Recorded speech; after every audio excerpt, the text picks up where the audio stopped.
नमस्कार, a very good morning to all of you. आज BPSC 72nd BPSC prelims को ध्यान में रख के हमारी जो प्रबल सीरीज है, जिसके अंतर्गत कुछ इंपॉर्टेंट थीम्स को हम लोग देखते हैं, कुछ इंपॉर्टेंट एमसीक्यूज को हम लोग देखते हैं, उसके अंतर्गत आज हम लोग मौर्योत्तर काल और मध्य एशिया से संपर्क वाले टॉपिक से रिलेटेड एमसीक्यूज को देखेंगे। और हमारा प्रयास होता है कि केवल एमसीक्यूज में एबीसीडी ही न करवा करके और डिटेल में थोड़ा हम लोग बात करें, ताकि इन्हीं सारे थीम्स के ऊपर क्वेश्चंस वगैरह आए तो आप बहुत इजीली उनको कर लें। तो आइए फिर शुरू करते हैं। पहला क्वेश्चन देखिए क्या लिख रखा है, निम्नलिखित में से कौन सा युग्म सही सुमेलित नहीं है। मालविकाग्नि मित्र किसके द्वारा लिखा गया है? तो ये लिखा गया है कालिदास के द्वारा। कालिदास के द्वारा लिखा गया होगा अगर कुछ, तो इसका मतलब वो किस कालखंड का होगा? गुप्त कालखंड का होगा। और इसके जो नायक हैं वो अग्निमित्र शुंग है। और अग्निमित्र शुंग मतलब आपको समझना है कि भाई वो शुंग डायनेस्टी की बात हो रही है। नाम में भी क्लियर है, मालविका नाम की राजकुमारी प्रिंसेस और अग्निमित्र शुंग नाम के राजा की कहानी है। तो ये तो सही है, लेकिन पूछ रहा है सही सुमेलित नहीं। मिलिंद पन्हो किसकी किताब है? तो नागसेन एक बौद्ध भिक्षुक हैं, उनका संवाद होता है मिनांडर या मिलिंद नाम से राजा से। ठीक है, इन्हीं को अगर मिलिंद भी लिखा हुआ हो तो उसको भी करेक्ट मानेंगे। ठीक है, और चूंकि क्वेश्चन आंसर फॉर्मेट में है, इनके बहुत सारे जो दार्शनिक क्वेश्चंस होते हैं उनका जवाब देते हैं एक बौद्ध भिक्षुक नागसेन। तो इसीलिए ऐसा ही थीम श्रीमद भगवद गीता का भी है। इसीलिए बौद्ध धर्म की ये श्रीमद भगवद गीता भी ये किताब कही जाती है। ठीक है, अगला देखेंगे जूनागढ़ अभिलेख। आप लोगों को पता ही है कि ये रुद्रदामन के द्वारा लिखवाया गया है। रुद्रदामन कैसा शासक था? शक डायनेस्टी से आने वाला शासक था। और जूनागढ़ अभिलेख की क्या खासियत है? पूर्णतया संस्कृत में लिखा हुआ इंडिया का ये पहला आपको अभिलेख है, उस चीज को जानेंगे। और साथ साथ ये भी जान रहे होंगे कि इसी जूनागढ़ अभिलेख में रुद्रदामन ये लिखता है ना कि ये जो झील है, यहां पर सुदर्शन झील की चर्चा की गई है। सुदर्शन झील की चर्चा की गई है और बोला गया है कि इस झील का मैं जीर्णोद्धार करवा रहा हूं, रिवैम्प करवा रहा हूं। ठीक है, ये झील मैंने नहीं बनवाई हुई है, बस इस झील को पुनः मैं क्या कर रहा हूं, इस झील का पुनरुद्धार करवा रहा हूं, इसमें फिर से कुछ मेंटेनेंस का काम करवा रहा हूं। और ये जो झील है ये बनवाई गई है पुष्य गुप्त के द्वारा, पुष्यगुप्त मौर्य के द्वारा। और ये पुष्यगुप्त मौर्य कौन से व्यक्ति हैं? तो ये चंद्रगुप्त मौर्य के समय में पश्चिमी भारत के एक स्थानीय राज्यपाल थे। ठीक है, इसीलिए हम लोगों ने बोल रखा है कि भाई बहुत कम क्वेश्चंस के थ्रू ही हम लोग क्या कर रहे होंगे ना, कि भाई आपको बहुत सारी चीजों को इफेक्टिवली रिवाइज करवा देंगे। फिर इसका करेक्ट आंसर होगा गाथा सप्तशती। गाथा सप्तशती किसके द्वारा लिखा गया है? तो गौतमी पुत्र सातकर्णी के द्वारा नहीं लिखा गया है, बल्कि हाल नाम के एक सातवाहन राजा के द्वारा लिखा गया। गौतमी पुत्र सातकर्णी किस डायनेस्टी से आते थे? वो भी आते थे सातवाहनों से ही, लेकिन ये हाल नाम के राजा के द्वारा लिखा गया है। सप्तशती मतलब क्या होता है? सप्त मतलब 7 और सती मतलब 100। ठीक है, शतक, इसको सप्त शतक भी बोलते हैं। तो इसमें लगभग 700 अच्छे श्लोकों का संकलन है। ठीक है, तो इसका करेक्ट आंसर फिर सी होगा। गाथा सप्तशती किसके द्वारा लिखा गया है? सातवाहन शासक हाल के द्वारा लिखा गया है।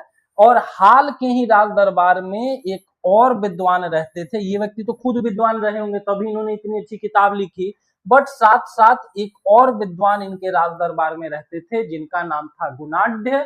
और गुणाढ्य ने लिखा हुआ है वृहद कथा।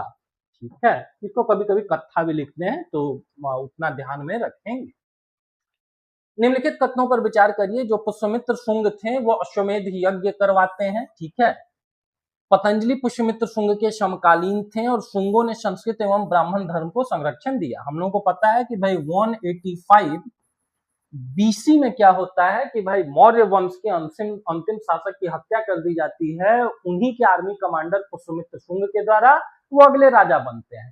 धर्म से ये व्यक्ति, मतलब जाति से ये व्यक्ति ब्राह्मण थे, तो दैट मीन्स कि ब्राह्मणों को ये संरक्षण तो जरूर देते होंगे। ब्राह्मणों को संरक्षण देना दैट मीन्स कि संस्कृत रिलीजन को भी संरक्षण देना, तो तीसरा सही। क्या पुष्यमित्र शुंग ने अश्वमेध यज्ञ करवाए थे भाई। और अश्वमेध यज्ञ करवाने के लिए आपको ब्राह्मण, आपको पुरोहित चाहिए होगा, तो इनके जो पुरोहित थे वो खुद पतंजलि थे, ठीक है, महाभाष्य वाले पतंजलि। और तब ये तीनों स्टेटमेंट करेक्ट होगा। करेक्ट आंसर हो जाएगा डी 1, 2 एंड 3, ठीक है। पुष्यमित्र शुंग अश्वमेध यज्ञ करवाते हैं और उनके समकालीन माने जाते हैं पतंजलि, और ऐसा माना जाता है कि उन्होंने ही आपको ये अश्वमेध यज्ञ करवा के दिए। अश्वमेध यज्ञ मतलब क्या समझना है कि वैदिक और उत्तर वैदिक कालखंड का एक रिचुअल है, एक राजसूय यज्ञ है, एक अश्वमेध यज्ञ है, और तीसरा कौन सा यज्ञ है, तो वो वाजपेयी यज्ञ है, ठीक है। और ये भी जान रहे होंगे हम लोग कि पुष्यमित्र शुंग क्या करते हैं कि विदेशी आक्रमणकारियों से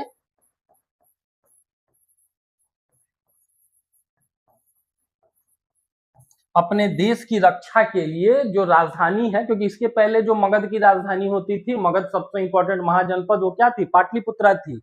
विदेशी आक्रमणकारियों से बचाव के लिए ये अपनी राजधानी को कहां शिफ्ट कर देते हैं, विदिशा, मध्य प्रदेश, एमपी में शिफ्ट कर देते हैं। लॉजिक क्या है भाई, तो भाई कोई दुश्मन, लेट से कि भाई इंडिया का अगर कोई वेस्टर्न फ्रंट से आपके ऊपर अटैक कर रहा है और उस समय सबसे इंपॉर्टेंट जगह पाटलिपुत्रा है, तो क्या दुश्मन को आप अपने घर में घुसने देंगे? घर में घुसने नहीं देंगे ना, उसको घर के बाहर ही रोकेंगे। तो घर के बाहर रोकने का मतलब ये हुआ कि फिर राजधानी विदिशा वगैरह के आसपास शिफ्ट कर दी गई थी। हिंद यूनानी शासकों ने भारतीय मुद्रा प्रणाली को प्रभावित किया। क्या प्रभावित किया था भाई, इस कंट्री में पहली बार अगर स्वर्ण मुद्राओं का प्रचलन किसी के द्वारा लाया गया है तो वो हिंद यूनानी शासकों के द्वारा लाया गया है, ठीक है। अगर पहली बार इंट्रोडक्शन की बात की जाए तो हिंद यूनानी, और पहली बार स्वर्ण मुद्रा, तो इसका मतलब हिंद यूनानी, और बड़े पैमाने पर स्वर्ण मुद्रा मतलब कुषाण, ठीक है। दूसरा इंटरेस्टिंग चीज हिंद यूनानियों के सिक्कों को देख करके ये पता चलता है, मतलब बहुत ऑब्जेक्टिव तरीके से, बहुत वस्तुनिष्ठ तरीके से आप बता पाने में सक्षम होते हैं कि ये जो पर्टिकुलर सिक्का है वो किस पर्टिकुलर शासक का है, ठीक है। तो सिक्कों को देख करके उसको जारी करने वाले शासक के बारे में पूर्णतया जानकारी पहली बार जो मिलती है वो हिंद यूनानियों को, शासकों के ही सिक्कों को देखकर मिलती है, ठीक है। तो इतनी सारी बातें अगर बता दी हैं, इसका मतलब कि जरूर भारत की जो मुद्रा प्रणाली रही होगी उसको क्या किया गया, उस प्रभावित किया गया। और पहली भारतीय मुद्रा प्रणाली क्या रही हुई है, पंच मार्क्ड या आहत सिक्के रहे हुए हैं। और ये आहत सिक्कों का प्रचलन कब शुरू हुआ है, 600 बीसी के समय, महाजनपदाज के समय पर। उनके सिक्कों पर शासकों की आकृतियां एवं द्विभाषीय लेख पाए जाते हैं, ठीक है। सिक्कों पर अगर आकृतियां बनी हुई होंगी एक पर्टिकुलर राजा की, तभी तो हम लोग बता पाएंगे ना कि ये राजा किस पर्टिकुलर, ये जो सिक्का है वो किस पर्टिकुलर राजा से लिंक्ड है, ठीक है।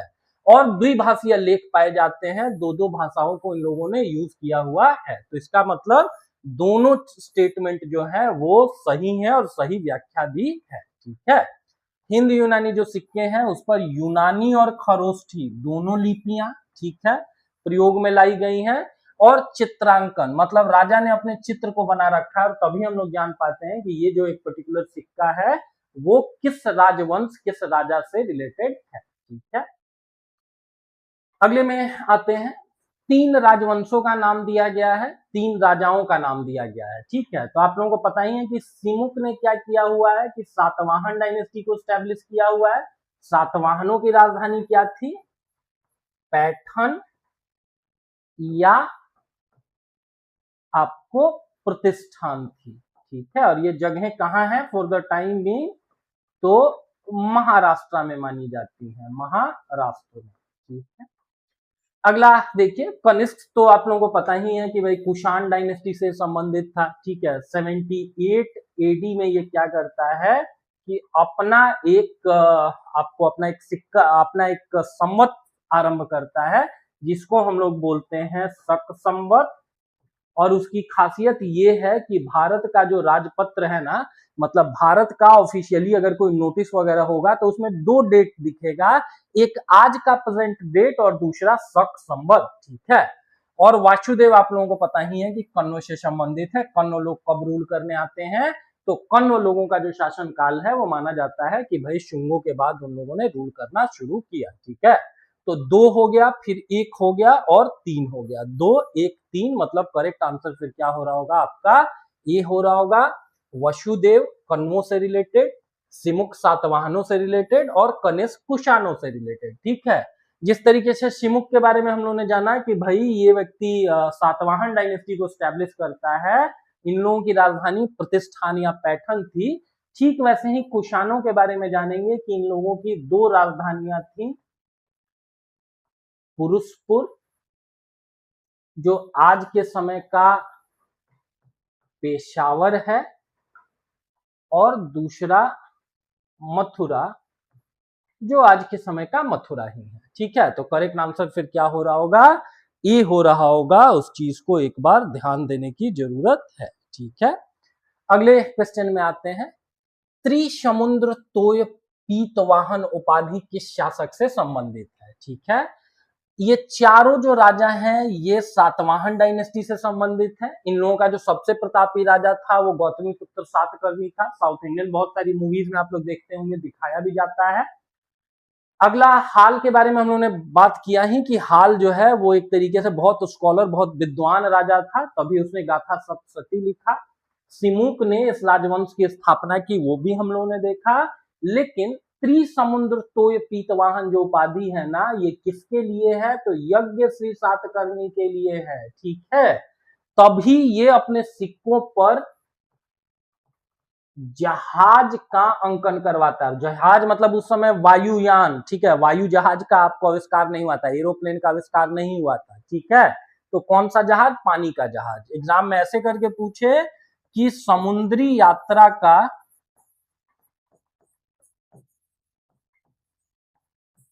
लुत्फ कौन सा राजा उठाता था, उसका शौक कौन सा राजा रखता था, तो यज्ञ श्री सातकर्णी, ठीक है। अगले क्वेश्चन में आते हैं। समुद्री व्यापार के विस्तार के कारण, और इसने अपने सिक्कों पर पानी के जहाज को भी दिखा रखा। पहलवों को पार्थियन भी कहा जाता है, ठीक है। क्या ये सही स्टेटमेंट है, सही स्टेटमेंट है। एक और चीज जानेंगे, इंडिया में ये जो विदेशी लोग हैं इनके आने का क्रम एग्जाम में पूछ देते हैं, तो ध्यान रखेंगे USPK, ठीक है। भारत में सबसे पहली बार यूनानी आए,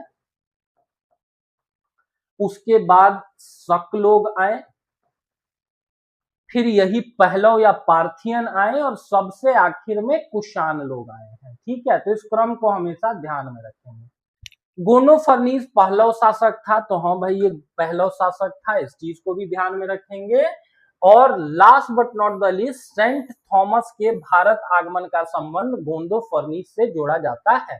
मतलब ये स्टेटमेंट सिंपली ये बोल रहा है कि क्या सेंट थॉमस गोंडोफर्नीस के समय में भारत आया था, तो हाँ आया था। ये तीनों स्टेटमेंट आपके सही हो जाएंगे, ठीक है। सेंट थॉमस कौन सा आदमी है भाई, ये क्वेश्चन अक्सर पीसीएस पूछते रहते हैं, तो जानेंगे कि जो जीसस क्राइस्ट थे ना, उनके जो 12 प्रमुख शिष्य हुए उसमें से एक व्यक्ति सेंट थॉमस था, ठीक है।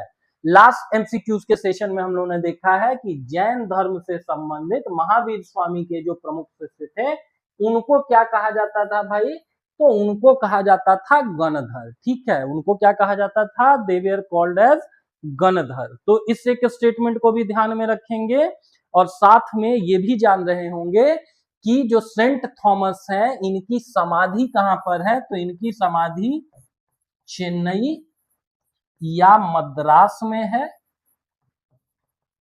समाधि।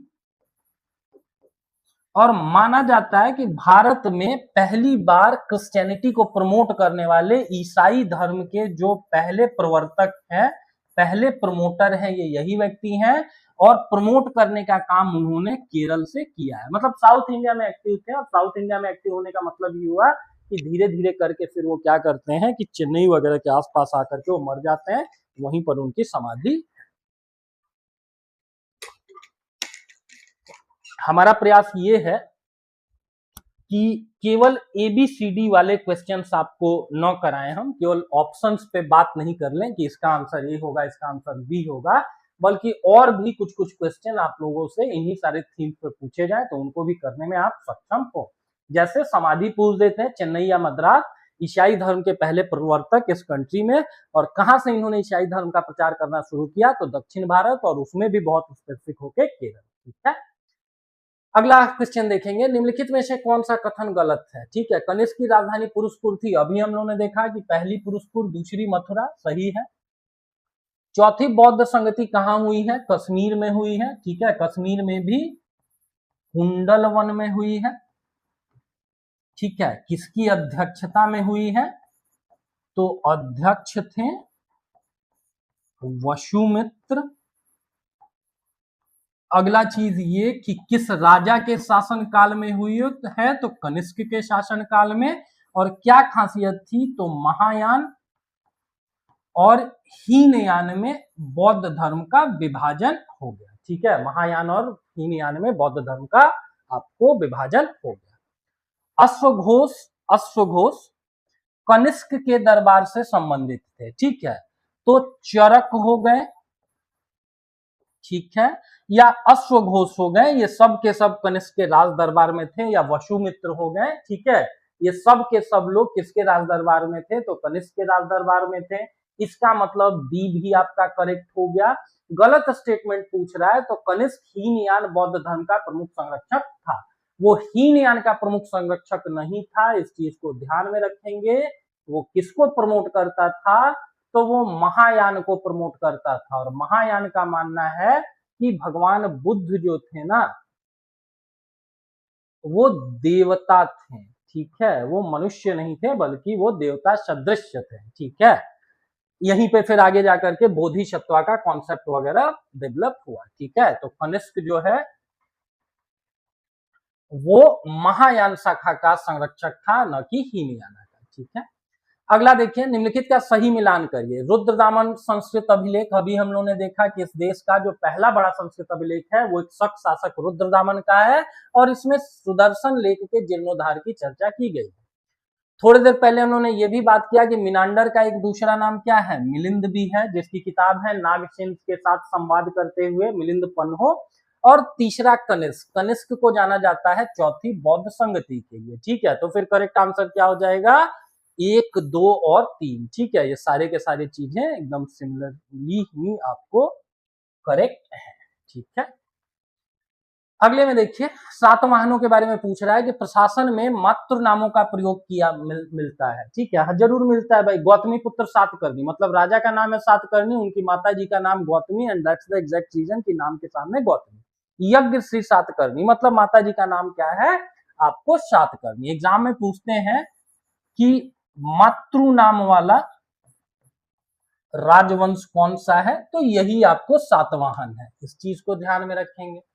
गौतमी पुत्र सातकर्णी का उल्लेख नासिक अभिलेख में मिलता है। अगर पूछा जाए कि सातवाहनों में भी उनका सबसे प्रतापी राजा कौन सा था, तो गौतमी पुत्र सातकर्णी था।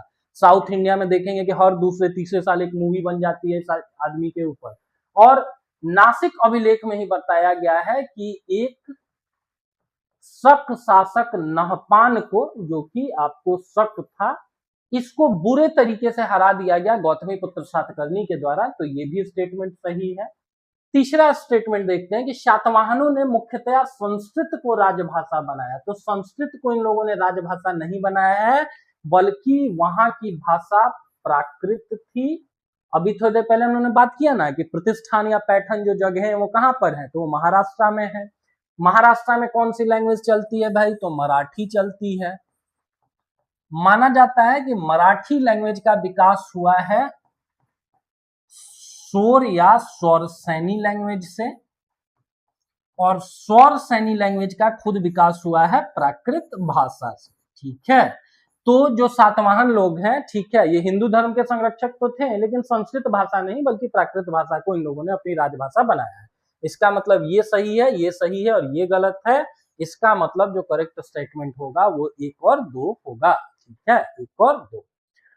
अभिलेखों में प्राकृत भाषा का प्रयोग अधिक मिलता है, संस्कृत का नहीं। ठीक है, अगला रुद्रदामन का जूनागढ़ अभिलेख ऐतिहासिक दृष्टि से महत्वपूर्ण है, जरूर महत्वपूर्ण है भाई, कोई छोटा मोटा अभिलेख भी है वो भी महत्वपूर्ण होता है, इसका मतलब पहला स्टेटमेंट सही है। दूसरा, यह शुद्ध गद्य का प्रारंभिक महत्वपूर्ण अभिलेख है, दूसरा भी सही है और आर ए को जस्टिफाई भी करता है, तो दैट मींस करेक्ट आंसर क्या हो जाएगा, ए हो जाएगा। ठीक है, इसका क्या सिग्निफिकेंस है वो सब कुछ हम लोगों ने देखा कि पुष्यगुप्त वैश्य वगैरह की कहानी है, जो कि स्थानीय राज्यपाल था चंद्रगुप्त मौर्य का। ठीक है, तो करेक्ट आंसर ए। व्यापक स्तर पर स्वर्ण मुद्राओं का प्रचलन सर्वप्रथम किसने प्रारंभ किया, शुंग डायनेस्टी ने, सातवाहन ने, कुषाणों ने या कण्व ने। ठीक है, अभी थोड़ी देर पहले हम लोगों ने क्या बात किया कि स्वर्ण मुद्राओं का प्रचलन पहली बार अगर एग्जाम में पूछे तो हिंद यूनानी,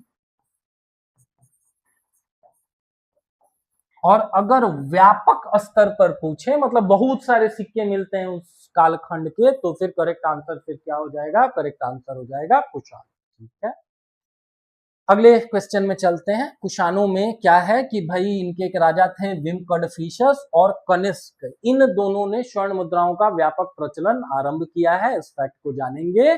और पहली बार अगर पूछा जाए तो पहली बार के लिए फिर करेक्ट आंसर क्या हो जाएगा, हिंद यूनानी हो जाएगा। हिंद यूनानियों ने भारत के उत्तर पश्चिमी प्रांत में एक जगह पर अपना राज्य स्थापित किया जिसको हम लोग बोलते हैं बैक्ट्रिया। ठीक है, और इसीलिए इन लोगों को कभी कभी बैक्ट्रिया वाले यूनानी शासक भी कहा जाता है। हिंद यूनानी शासकों ने हेलेनिस्टिक आर्ट को प्रभावित किया। ठीक है, कला को प्रभावित किया। हेलेनिस्टिक आर्ट क्या है भाई, तो अगर आप लोगों ने 300 मूवी देख रखी होगी ना, वो ट्रॉय नामक एक शहर को डिस्ट्रॉय करने की कहानी है। ठीक है, हम लोगों ने और क्या देखा हुआ है, हिस्ट्री के इंट्रोडक्टरी क्लास में देखा हुआ है कि 2 किताबें लिखी गई हैं वहां पर, जिसमें से एक ओडिसी है, दूसरा इलियाड है। ओडिसी और इलियाड को, ओडिसी और इलियाड, ये दोनों किताबें लिखी गई हैं एक लेखक के द्वारा जिसका नाम है होमर। ठीक है, और इसमें बताया क्या गया है, तो ट्रॉय नाम के एक शहर के डिस्ट्रॉय करने की कहानी है कि कैसे एक ऐसा राज्य ट्रॉय जिसको कोई नहीं जीत पाता था, उस राज्य को कैसे जीत लिया गया। ठीक है, गर्मी ज्यादा है तो बीच बीच में पानी पीना is also very important, not only for me but for you people also. हमेशा हाइड्रेटेड रहिए। तो हम लोग बात कर रहे थे कि ओडिसी और इलियाड 2 किताबें लिखी गई हैं होमर के द्वारा भारत के संदर्भ में, क्योंकि हमारे इतिहास को तो ये यूरोपियन लोग हमेशा निम्नतर दिखाते हैं ना, तो इन लोगों ने कहना शुरू कर दिया कि जैसे हमारे यहाँ 2 अच्छी किताबें हैं वैसे ही आपके यहाँ 2 अच्छी किताबें, रामायण और महाभारत। और भारत के कॉन्टेक्स्ट में रामायण और महाभारत को कहा जाता है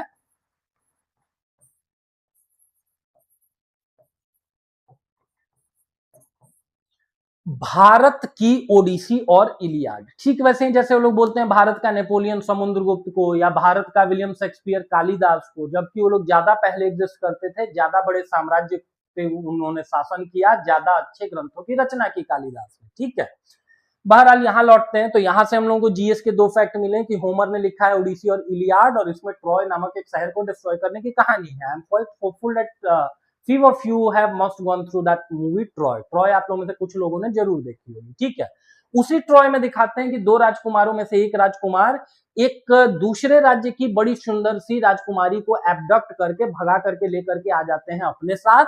उन राजकुमारी का नाम फिर से मूवी गौर से देखेंगे तो आपको देखने को मिलेगा हेलेन।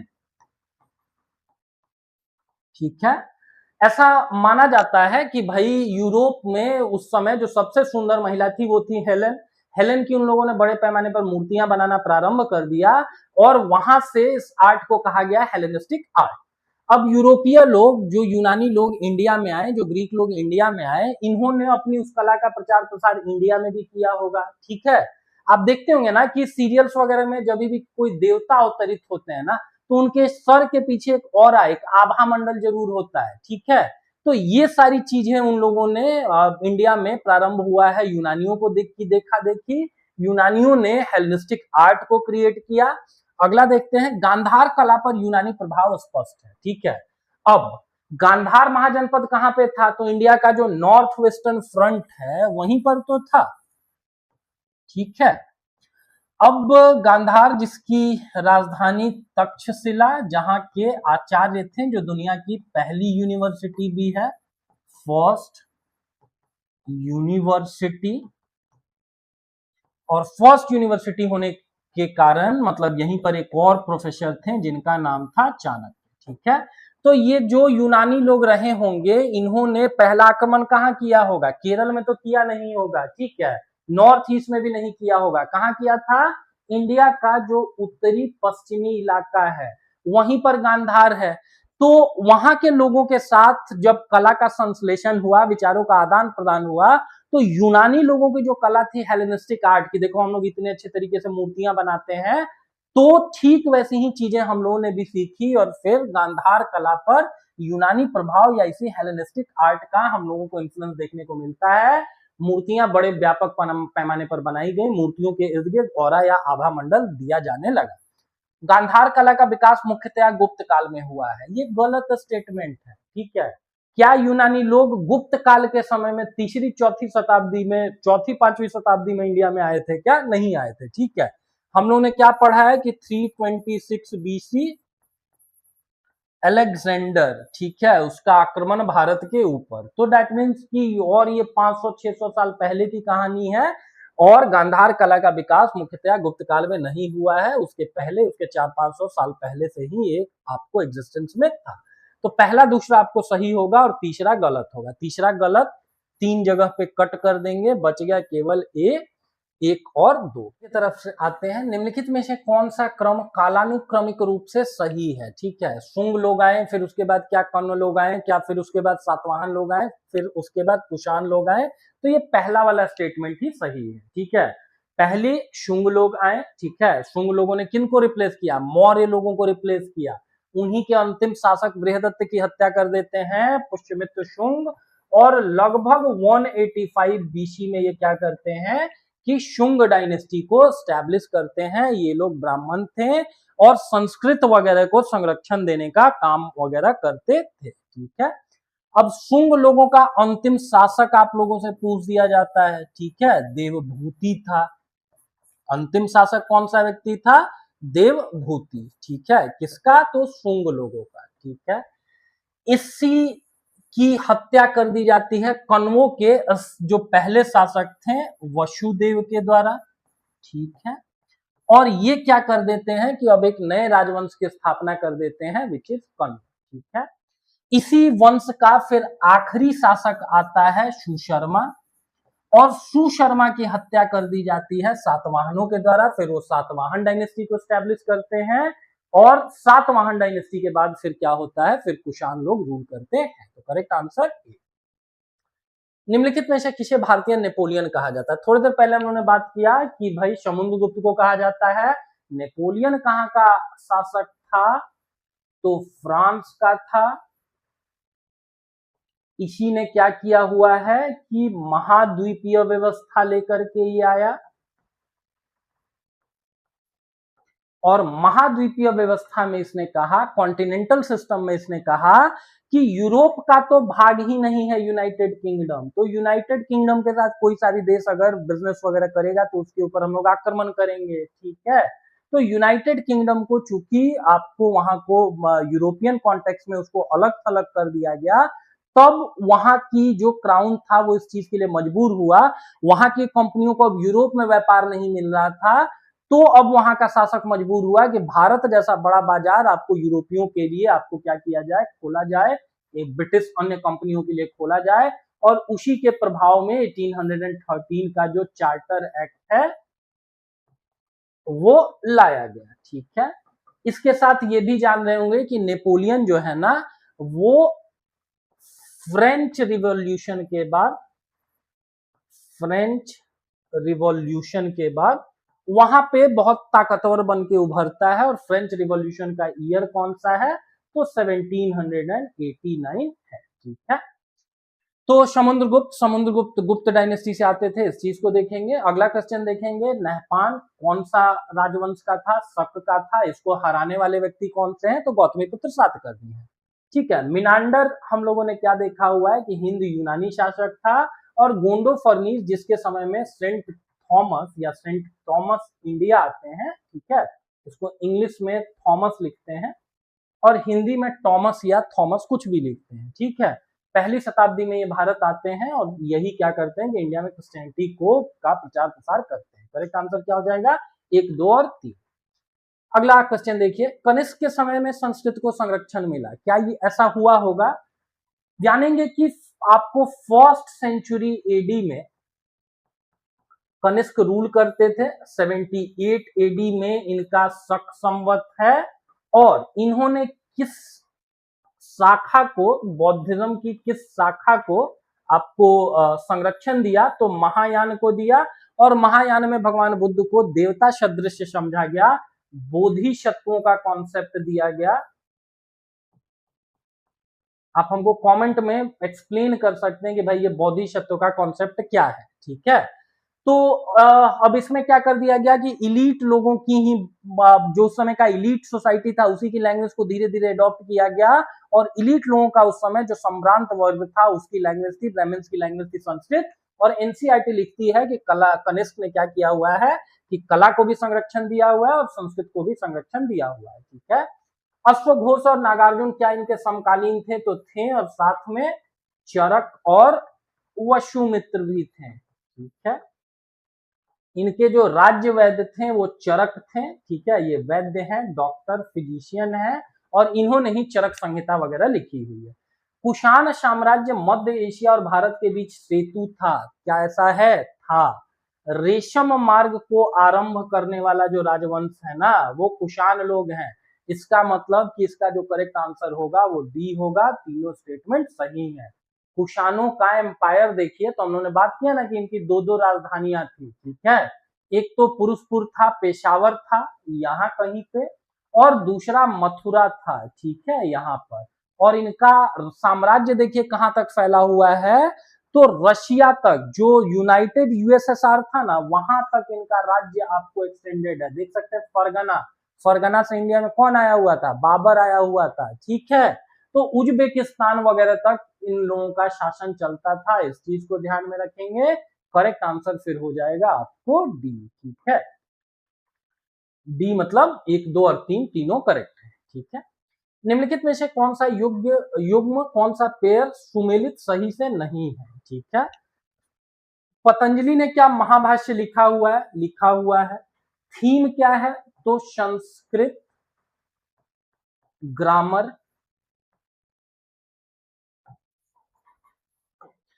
अगला, हाल नामक एक सातवाहन राजा ने क्या गाथा सप्तशती लिखा है? तो लिखा है, ठीक है।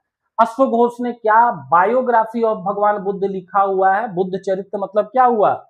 चरित्र मतलब कैरेक्टर, मतलब बायोग्राफी ऑफ लॉर्ड बुद्ध, ठीक है, तो ये लिखा गया है। नागसेन ने क्या लिखा हुआ है? मालविकाग्नि मित्र। तो नहीं सर, मालविकाग्नि मित्र लिखा गया है किसके द्वारा? मालविकाग्नि मित्र लिखा गया है कालिदास के द्वारा। फिर करेक्ट आंसर ये आपको मैच नहीं है, correct answer would be C. Satavahana और शकों के बीच संघर्ष पश्चिमी भारत के नियंत्रण हेतु था, ठीक है। अभी हम लोगों ने क्या बात किया कि सातवाहन लोग रूल करते थे महाराष्ट्र, ठीक है, या लोअर वाला गुजरात भी, ठीक है। तो ये जगह क्या पश्चिमी भारत में आएंगी या पूर्वी भारत में आएंगी? पश्चिमी भारत में आएंगी। शकों के साथ संघर्ष होता था। अभी हम लोगों ने बात किया कि नहपान नाम से जो शक शासक था उसको हरा दिया गया था गौतमी पुत्र सातकर्णी के द्वारा। और ये सारी कहानी कहां पर लिखी गई है? तो नासिक अभिलेख में लिखी गई है, ठीक है। तो संघर्ष होता था, और संघर्ष क्यों होता होगा? आपको अगर संघर्ष हो रहा है तो दैट मीन्स की जगह पर कब्जा करने के लिए हो सकता है या व्यापार पर कब्जा करने के लिए हो सकता है। जो प्रमुख भारत के बंदरगाह थे जैसे भड़ोच वगैरह हो गया, वो सब के सब पश्चिमी भारत में। तब ए भी सही है, आर भी सही है और एक्सप्लेनेशन भी सही है। नियंत्रण हेतु संघर्ष होता था, और क्यों होता था? क्योंकि जो पश्चिमी भारत है वो समुद्री व्यापार की दृष्टि से अत्यधिक महत्वपूर्ण था। अगले क्वेश्चन की तरफ आते हैं। गौतमी पुत्र सातकर्णी की उपलब्धियों की जानकारी कहाँ मिलती है? हाथी गुम्फा अभिलेख में? नहीं सर, ये खारवेल से संबंधित है, खारवेल से संबंधित है। खारवेल कहाँ का राजा था? कलिंग, या इसी को उत्कल लिखा हो या सामान्यतया उड़ीसा लिखा हो, यहाँ का शासक था। क्या इसकी खासियत है? तो भाई मगध जो सबसे स्ट्रॉन्ग डायनेस्टी थी, जो सबसे स्ट्रॉन्ग आपको महाजनपद था, उसको जीतने के लिए खारवेल मगध तक चढ़ाया था। ठीक है। जूनागढ़ अभिलेख किससे संबंधित है? तो जूनागढ़ अभिलेख रुद्रदामन से संबंधित है। क्या खासियत है? तो संस्कृत भाषा में लिखा हुआ पहला प्रमुख, ये आपको क्या है, ये संस्कृत भाषा में लिखा हुआ पहला आपको अभिलेख है। प्रयाग प्रशस्ति, लोगों को लगता है कि प्रयाग प्रशस्ति केवल समुद्रगुप्त से संबंधित है, लेकिन साथ साथ जानेंगे कि वहां पर अशोक की भी इंस्क्रिप्शन पाया जाता है। अशोक प्लस समुद्रगुप्त, जानबूझ करके अशोक ने जिस जगह पर शांति की बात लिखवाई है, उसी शिलालेख के ऊपर समुद्रगुप्त अपनी बातें भी लिखवाता है कि हम इतने सारे राजा महाराजाओं को जीत रखे हैं। ठीक है। तो करेक्ट आंसर क्या होगा? बी होगा। कई बार आज हम लोगों ने बात किया भी कि नासिक अभिलेख में नहपान को हराने की बात की गई है। गौतमी पुत्र सातकर्णी जो शातवाहन डायनेस्टी का सबसे प्रतापी राजा था, और इस राजवंश की स्थापना की गई है सिमुक के द्वारा। ठीक है। कण्व लोगों को सत्ता से हटा। शकों ने महाक्षत्रप उपाधि का प्रयोग किया, कुषाणों ने रेशम मार्ग के व्यापार को नियंत्रित किया, और सातवाहन काल में रोमन व्यापार का विकास हुआ। ये तीनों स्टेटमेंट सही है। महाक्षत्रप, क्षत्रप मतलब जानते हैं क्या होता है? इसको इंग्लिश में सत्रप लिखते हैं। ठीक है। In English that particular word is called satrap, Hindi में इसको छत्रप लिखते हैं। छत्रप मतलब होता है किसी स्थानीय राज्य का राज्यपाल। ठीक है। अब महाक्षत्रप मतलब क्या हुआ कि बहुत सारे छोटे छोटे ऐसे राज्यपाल, छोटे छोटे ऐसे राज्य मेरे अंडर में आते हैं। तो बहुत सारे ऐसे राज्य मेरे अंडर में आते होंगे, तो दैट मीन्स हम बड़े राजा हुए। और शकों ने क्या किया हुआ है कि महाक्षत्रप की जो उपाधि है इसको धारण किया हुआ है। ठीक है। क्या कुषाणों ने रेशम मार्ग के व्यापार को नियंत्रित किया? तो हाँ सर, इसको नियंत्रित किया। और सातवाहन काल में क्या रोमन व्यापार का विकास हुआ है? तो ये हुआ है। करेक्ट आंसर क्या हो जाएगा? डी हो जाएगा। तीनों स्टेटमेंट आपके लिए सही है। ठीक है। शक प्रशासन में छत्रप व्यवस्था थी। छत्रप वर्ड के मायने हम लोगों ने सीखे। कुषाणों ने सिल्क रूट को नियंत्रित किया। ये सिल्क रूट क्या होता था सर? तो सिल्क रूट मतलब समझना है कि भारत, ठीक है, भारत प्लस चीन होते हुए ये अरब जगत तक जाता था, अरब वर्ल्ड तक जाता था, और यहीं से ऊपर फिर ये चला जाता था कहां तक? तो यूरोप तक। ठीक है। तो ये एक बिजनेस मार्ग था जिसको कंट्रोल करने वाले कौन से लोग थे? तो कुषाण लोग थे। और ये भी जान रहे होंगे कि भाई इन लोगों ने क्या किया हुआ है, कुषाणों ने सिल्क रूट को नियंत्रित किया है। ठीक है। एक और सातवाहन काल में क्या हुआ है कि रोमन व्यापार अत्यधिक बढ़ा है। इसके अतिरिक्त शकों के बारे में एक और फैक्ट जानेंगे कि जो शक लोग थे ना, इन लोगों की भारत में 5 शाखाएं थी। ठीक है। 5 शाखाएं भारत में रूल करती थी। एक जो शाखा थी वो उत्तरी दक्कन कहने का मतलब कि इसका वर्चस्व कहां तक रहा होगा? तो महाराष्ट्र तक रहा होगा, ऊपरी वाले महाराष्ट्र तक रहा होगा। ठीक है। एक और शाखा थी, ठीक है, जो पश्चिमी भारत को कंट्रोल करती थी, पश्चिमी भारत को कंट्रोल करती थी। प्लस एक शाखा थी वो पंजाब से रूल करती थी, और एक जो शाखा थी वो मथुरा वगैरह के आसपास से रूल करती थी। एग्जाम में पूछा हुआ है कि इनमें से कौन सा ऐसा आपको क्लैन रहा हुआ है, ऐसा कबीला रहा हुआ है जो 5-5 जगहों से रूल करता था? तो उसमें से शक लोग हैं। 5 शाखाएं इनकी भारत में थी, एक उत्तरी दक्कन में, एक पश्चिमी भारत में। इन लोगों का टकराव हुआ सातवाहनों के साथ पंजाब और मथुरा में। और लास्ट वाला आप हमको कमेंट करके बताइएगा कि इनकी 5वीं शाखा कौन सी थी। ठीक है। इनकी 5वीं शाखा कौन सी थी? ठीक है। चलिए बता ही देते हैं। नॉर्थ वेस्टर्न फ्रंट हो गया, ऐसे करके एग्जाम में पूछे, या अफगानिस्तान पूछे, तो यही 5 इन लोगों की शाखाएं थी। ठीक है। ये एमसीक्यू का session, that's all for today's class. I know कि भाई ये सेशन थोड़ा लंबा होता है, बट मतलब यूजुअली 20 क्वेश्चन जो होते हैं ना वो 10 मिनट में भी कराए जा सकते हैं। एबीसीडी केवल कराना हो तो 5 मिनट में भी कराए जा सकते हैं। लेकिन हमारा प्रयास ये है कि इन्हीं क्वेश्चंस के इतर भी बहुत सारे फैक्ट आप लोगों को बताए जाएं, and that's the exact reason कि भाई आज के समय में अगर इतना इंक्लूसिव तरीके से आप पढ़ेंगे तभी आपका एग्जाम क्लियर होगा। थैंक्स फॉर वॉचिंग, मिलते हैं 5th वाले सेशन में। और इट्स अ हम्बल रिक्वेस्ट कि अगर ये सेशन आपको लग रहा है कि नए तरीके के प्रश्न या पूरे डिटेल्ड एनालिसिस के साथ हम लोग यहाँ पर चीजों को देखते हैं, तो इट्स अ हम्बल रिक्वेस्ट कि आप हमारे इस प्रयास को एक बार सब्सक्राइब कर देंगे। Thanks for watching. आपकी मित्र मंडली में भी कोई ऐसा व्यक्ति है जो एग्जाम की तैयारी कर रहा है तो उसके साथ एक बार शेयर कर देंगे। और अगर अभी तक आपने हमारे चैनल को सब्सक्राइब नहीं किया हुआ है तो सब्सक्राइब कर देंगे। और सब्सक्राइब करने के साथ साथ अगर आप हमारे कॉन्टैक्ट नंबर 9608053973 पर 4 या 5 लोगों का सब्सक्रिप्शन का स्क्रीनशॉट अगर भेज देंगे तो जो पूरा आपको एमसीक्यूज की चीजें हैं उसका लिंक भी हम आपको प्रोवाइड करवा देंगे। ठीक है, थैंक्स फॉर वॉचिंग, मिलते हैं अगले किसी सेशन में।